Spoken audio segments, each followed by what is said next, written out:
So welcome back to our show, our channel. For those of you who are new here, this is the YOML Show. YOML stands for A Year of Magical Learning. And today we're on episode 74, and Chris will introduce the book. And we have a very special guest today, Brooke. Let's Chris introduce the book and then talk about his reflection, and then we can discuss the lesson that we can learn from that. You got it. I'm excited to have Brooke on here. Brooke came to our our anti-book club. And she was telling us some amazing, cool, fun books that she was reading. I'm sure we'll be talking about this eventually at some point in time on this episode in the future. But yeah, we are having such a good time. We thought, throw her on the recording here and we'll go for it. So the book today is a book called Hope is Not a Strategy. It's the 6 keys to winning the complex sale. So if any of you guys don't know, sales is my profession. I work for a company called Salesforce, and that's what I've done my entire professional career. However, this particular book, the reflection title I will get into, is called The Book That Started It All. So ironically, how this whole journey actually started with this book called Hope is Not a Strategy. This book unknowingly kicked it all off back in January of 2020. So I'll give you a quick context. Every year at Salesforce, we always set personal goals and company goals. Then we present it to our teams. In January of 2020, I thought, hey, you know what? I hadn't really been reading as much as I wanted to. As a matter of fact, I probably only read I read a lot of blogs and case studies and things like that, but books really hadn't been a big part of my life ever since college. So probably been about 10, 12 years or whatever since I'd really regularly made reading a habit. So I wanted to change that. And I told my team, I want to try to read one book a month. That was my goal for 2020. I was like, I'm going to try to read one book a month, and that's what I'm going to set out to do. So I told my boss, and after that meeting, I was like, hey, I don't even know what book to start with. So what do you recommend? He was like, well, Hope is Not a Strategy is, a classic, sales book. And obviously that's my job and my profession. And I was like, all right, fine. What the hell? I'll check it out. Right.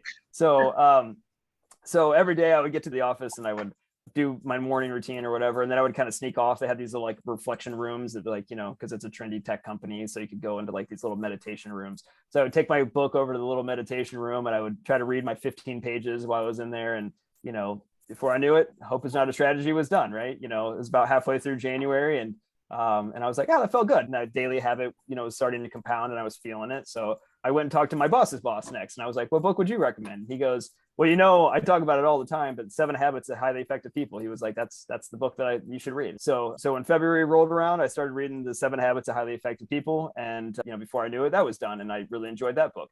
And then March of 2020 came around and I picked my next book, The Compound Effect by Darren Hardy. That's somebody that we talk about regularly here. The tiny little actions you can take in your life and how they compound over time.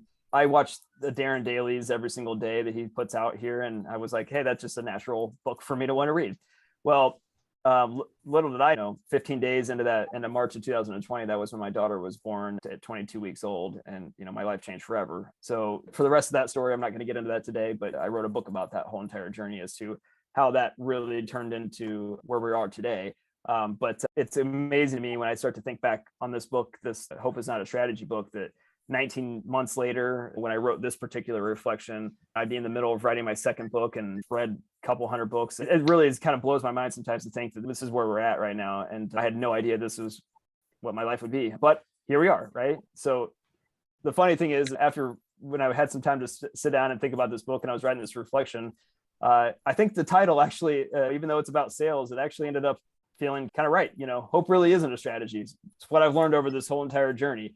It's true, and I talk about this all the time, but the idea of putting things first in your life and living a value-driven life, I didn't really have a plan before my daughter was born. She changed my life, and this whole entire journey has definitely changed my life as well. And the biggest thing that came out of that is what's most important to me in my life, and kind of putting together a plan of how I can live those actions every single day to honor her and to live a purpose-driven life, really. So I'm no longer on the hope is a strategy life plan. I'm on the hope is not a strategy, right, life plan, and try to take control of that, going forward. So no idea where we're going with all this stuff, but I know if I keep putting those first things first every single day of my life and honoring my daughter and honoring where we're going with this whole entire journey, that some good things will happen. So that's a reflection overall. The question for everybody that we can talk about, and love to get your guys' thoughts, Brooke and True, as to how you feel about hope is not a strategy and kind of the stuff that I was talking about. But the question is, what's your strategy to put first things first in your life? So yeah, I'd love to get your guys' thoughts. Why don't you go first, Brooke? I've not read Hope is Not a Strategy, but it sounds very interesting to me. Yeah, of course. Okay, so I'm a recovering alcoholic. So we go through the AA book. And for me, to honor, when you talk about honoring your daughter, or you honor in everyday life, how you can honor her. For me, I honor my higher power, so to say, my God, in things that I do that help keep hope in me and that don't let me fall back into the recesses of my life or recesses of drinking, and keep me moving forward. Especially like you said, when you were reflecting about the fact that during the pandemic, you weren't expecting this to be a part of your life. And because of the pandemic, people need hope and they need a strategy. Right. You need a hope and you need a strategy. And however you connect with that is really important, especially when that period in time people handled things differently. For me, at one time, it was hopeless. I was really scared. I was freaking out. Where am I going to work? How am I going to do things? How am I going to handle this? How do I handle what is going on? And you have to have some sort of strategy. You have to have, and in the program, it's the steps. Right. You have to have steps in order to recover. And if you follow those steps, you'll stay in recovery. But the 12 steps of the AA program can be applied to anything. Right. And those are the things that keep you balanced. Those are the things that keep you from not falling off the wagon, not falling out of hope, going into desperation, or it gives you the tools in which to do how to handle it if you do start having bad thinking. So that's what I relate to your book about hope is not a strategy, and how it's opened you up to it, doing these reflections. And reflecting through the program is the same thing. You're supposed to write, you keep a journal, you reflect, you go forward. They're all tools to help us move along. Right. And to get through life, because to be quite honest, life can be really rough. It can be total bullshit depending on what you're going through. People get a paper cut and be crying in their beer. Your pain, my pain, it doesn't matter whether I have a paper cut and you lose your best friend. Pain is pain, and how you perceive your pain is in your head and in your heart and in your soul. And you need tools to how to deal with that. And you need goal-oriented ways of moving forward through whatever it is that you go through. I appreciate you sharing that. Number one, I feel like we're kindred spirits. I don't know if you're hearing the same stuff that I'm hearing, but it's like you're hitting all the right buttons. I do. We talk about all the time. Yes. It's about balance. It's about having a plan. It's about doing the things. It's about you care. deep searching within Right. yourself, and that's something that we want to bring to the surface. A lot of people don't take that time to reflect and say, well, is this, am I taking time out for myself? Am I doing this for me, or I'm doing this for someone else? Or I'm doing this because I'm expected to. And so to me, that's something that people neglect, especially in America, just because we have been conditioned to go fast and go faster and faster and faster. And at some point, it's like, this is not what I want. It is what somebody else wants for me. And so not a lot of people do the deep searching and think about what it is that is important to them before, it's they either have an atomic bomb like Chris or hit a midlife crisis like me. We want to make these aware before, it's getting later in the life when you have less and less time to make the change. I don't know. I really think about my life before my daughter. And like, I've told you this a million times, like, it's not like I had a bad life. I mean, I was, on the surface, like successful, married. Well, you have a typical dream life. Okay. It's a typical dream life because this is what people are telling you that you should be doing. This you should be striving for. This you should be achieving for. You should, go to school, go to good school, get a good job and get a promotion, climb the ladder. That's the regimen. That's the conditioning. But whether or not that's fitting for you as an individual has never crossed your mind. Right. I didn't choose it. Like, I mean, it was something that just, I remember joking about this my entire life, actually. I would call it like a wing it wonder. And I told you about this the other day. Like, I didn't plan any of my life out. Where I went to school, I just said, yeah, I'm going to go there, and I went there, I got in, I went there. I was like, I'm going to study that. And I did that, and I was like, oh, I don't know, I'm going to work in this industry. And I got a good job, like none of it was ever planned. None of it was ever because like it was something that I had some connection to, or it was more along the lines of what you're talking about, Drew. After Amelia and everything that we went through, like that all changed. I mean, that's when like you can't go through life without just hoping that you're going to stumble upon happiness along the way, like it just can't be like you have to take control of that. And you have to, Brooke, as you were talking about, like with nature, right? Like working in harmony and working in a balance and understanding all the things that are going on around you and being able to help navigate yourself through that world. If you're just wavering in the wind and hoping things will turn out okay, like you're probably won't. I mean, that's what we're trying to change here. And that's what True and I that's our mission of the company that we've been trying to found, is to help other people to find that balance and to find that direction in their life and to do it on purpose. And that's what we hope to do. To live a heck of a life. Right. I mean, if to kind of put it in, you live a heck of a life, life that you feel proud of living, versus when you say, when I'm about to leave this world, I say, well, I still got things I want to do.